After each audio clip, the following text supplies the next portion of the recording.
Welcome back to the Morristown Market Report. My name is Amy Schrader. I'm with Remax Real Estate 10.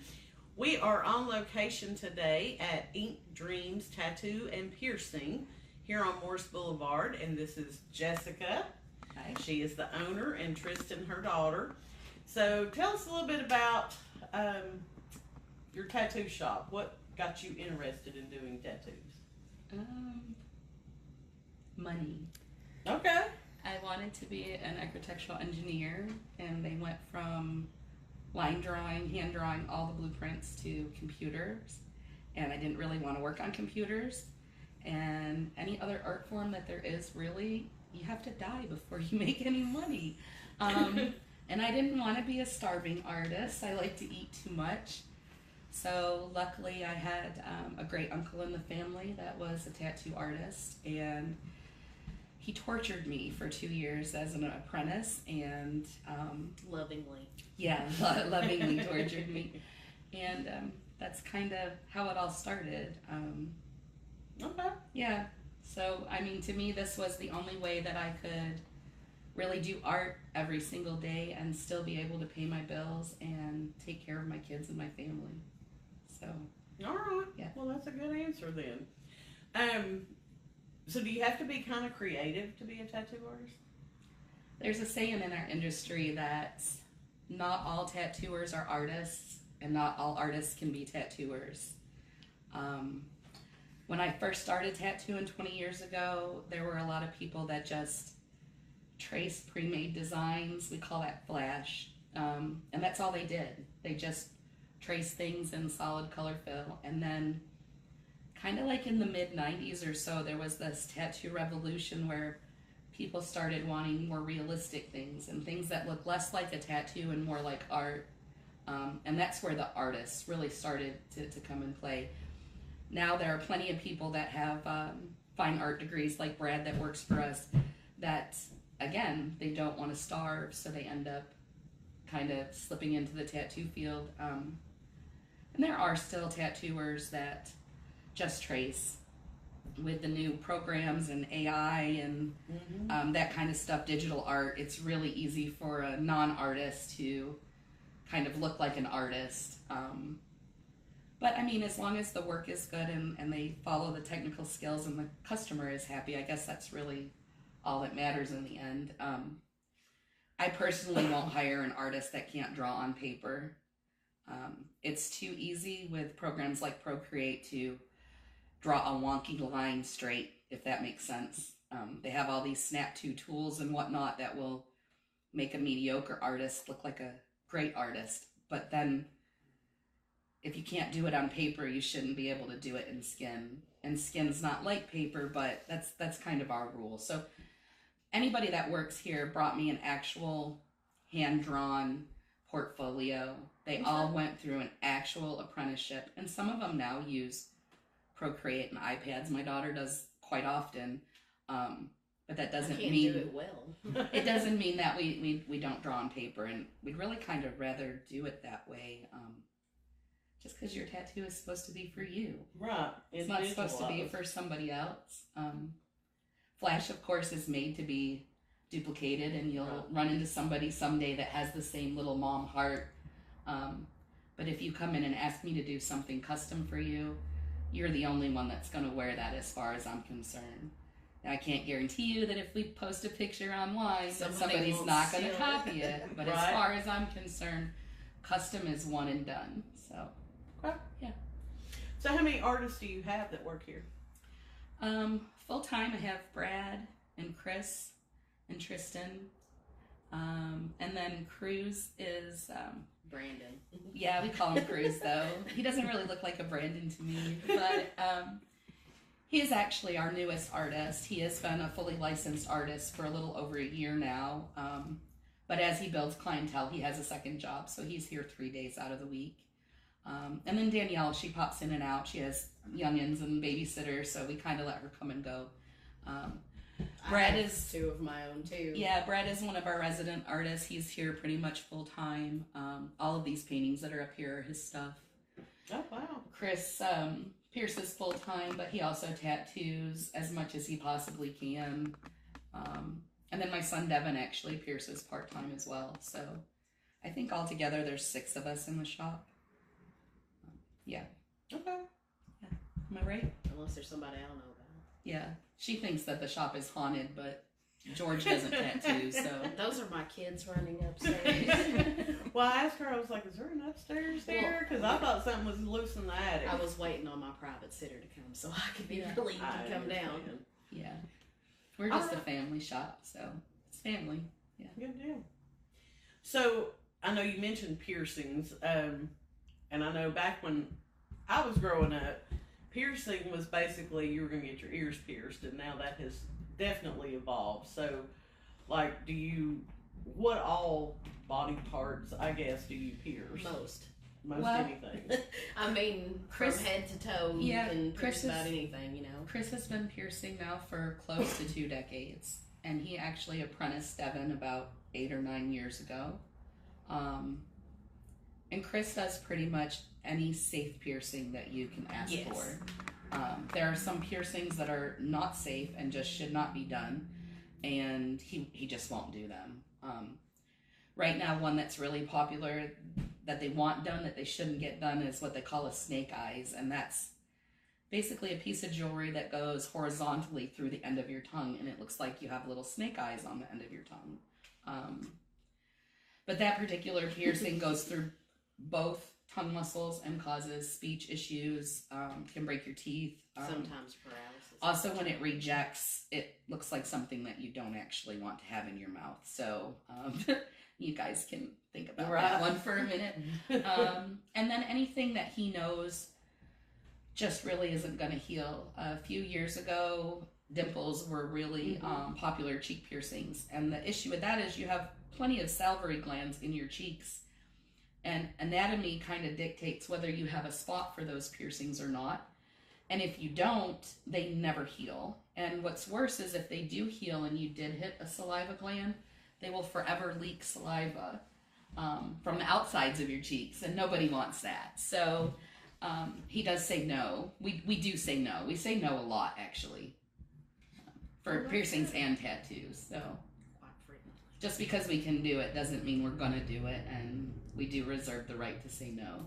So if your 18-year-old comes in and wants his girlfriend's name tattooed across his forehead, we will say no. We will Well, that's say good no. information to have as a parent. Yes. So. So. Okay. And that's the other thing too.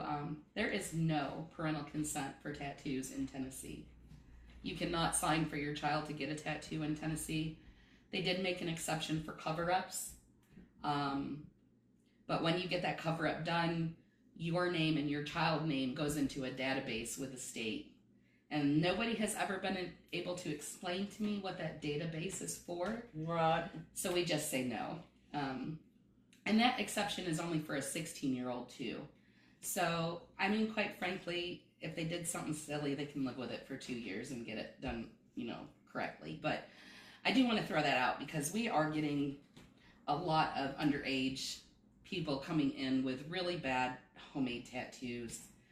And also some tattoos that they tell me have been done in the shop. So if your child comes home with a tattoo that you did not approve of, do not approve of, didn't know about, you can contact the local health department, the environmental services officer, and file a complaint.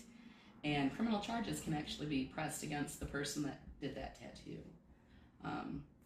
Nobody likes snitches. I'm not saying go and tattletale on everybody, but children should make choices when they're old enough to make choices. And some of the choices that we make as kids should not be permanent.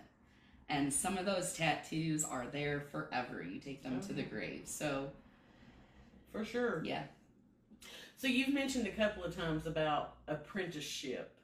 So kind of what's the process of becoming a tattoo artist? Do you have to go through an apprenticeship? It really varies state to state, Okay. to be honest with you. I think everyone should. Tennessee has some pretty... See, I'm going to say this, and I'm probably going to get a lot of slack from the other artists that I talk to, but I feel like Tennessee has really good tattoo regulations. Yeah. Okay. I feel like they are not overbearing or overpowering, and that if I can do it, she can do it. Anybody that wants to tattoo can do it. you have to do an apprenticeship in Tennessee. You have to do an apprenticeship under an artist that has been licensed in the state for a minimum of 3 years. Okay. You have to do an apprenticeship underneath them for a minimum of 1 year.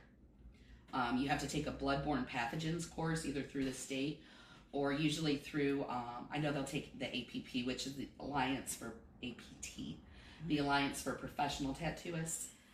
They have a really wonderful bloodborne pathogen cross-contamination prevention course, and you have to pass that. And then it used to be that we had to sign off on you, but now I'm hearing that Tennessee has changed it to where if you are a licensed apprentice for 2 years, they will automatically give you your license, even if the mentor does not want to sign off on you, which I don't really agree with that part, to be honest with you, because, like, for instance, Cruz, I was talking to you about, he wanted to tattoo, but he still has to be able to maintain a job in order to pay his bills and eat.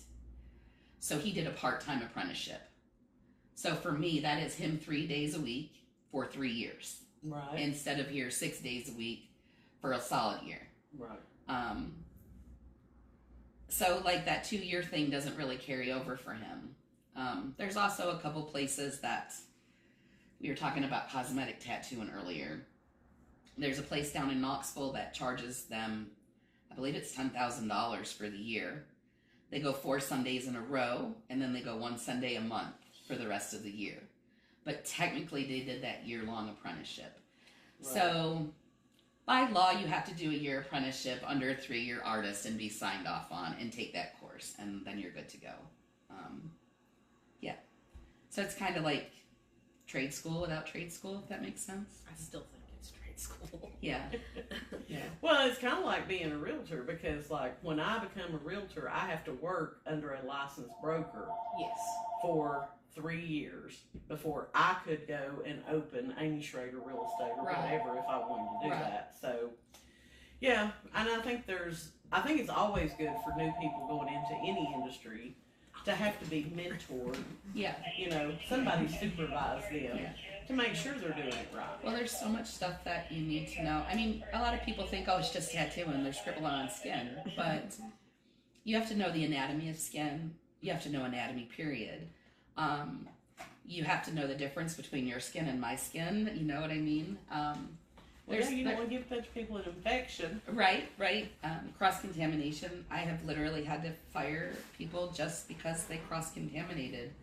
And, you know, you try to do the very best to take care of not only your customer, but yourself. I want to be able to tattoo until the day I die. I don't want to catch some crud that I can't wash off and could possibly pass to someone else. So Right. there's all kinds of things that you need to know before you actually put the needle to skin.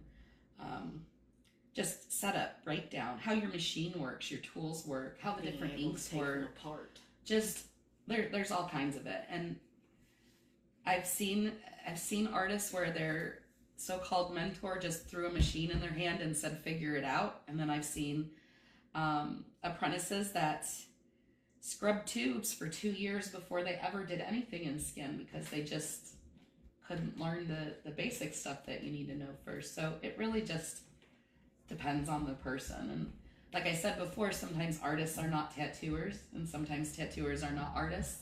So we can have a guy that is a Picasso with his paints, but he can't handle skin. So all of that kind of plays part, I guess. But I will not hire anyone that has not had an apprenticeship. Just because there's no reason to not have an apprenticeship. A lot of people think that they should buy a machine and start at home and practice and then go in and get an apprenticeship, and that's totally not what we want because I kind of tell them it's like that dog that never stops barking. You know, he's 12 years old and he's barked at cars his whole life, and then you put a shock collar on him and you expect him to stop barking and you kill the dog. So, you know, if you have been scratching at home, and we call it scratching, or kitchen magician, I guess. But when you start doing that at home and you're teaching yourself, you probably are teaching yourself bad habits. And then when you come into the shop, it's almost impossible for us to break those bad habits. So I guess what I want to say is if you are interested in an apprenticeship, you put together an art portfolio. Draw your butt off. Bring me paintings, bring me hand drawings, bring me sketches, napkins. I don't care. I want to see art on paper. And then we'll sit down and discuss an apprenticeship. A lot of places charge for apprenticeships, just like college charges for tuition. And then some of us are old-fashioned and we make you earn your way. And that means you come in a couple days out of the week and you do the cleaning and you do the grunt work. But I give you a career for that in exchange. So even though you think you're working without pay, you're totally not. You're working for your tuition. There's no other career where I can just sign off on you and you can feed your family. I mean, and nowadays we are in a little bit of a recessive slump. It kind of reminds me of 2008 just a little bit. I don't know if you were in business during that time. I had just opened my tattoo shop. And the housing market crashed and nobody was doing anything. And so to get around that, we did Friday the 13th tattoos, for $31. That's how that started. And here lately I'm seeing a whole bunch of shops doing $40 flash specials. And they really are having a hard time. Of course, with everybody, having a hard time just buying groceries nowadays, they don't have the extra money to spend on a tattoo. Right. So some of the shops are having a hard time. Thankfully, luckily, I think where we've been in business for as long as we have, we were tattooing before COVID, so we know that this time of the year is kind of slow. Yeah. So we kind of prepared for it. But some of the younger tattooers in the area that haven't been tattooing before COVID, they kind of got spoiled.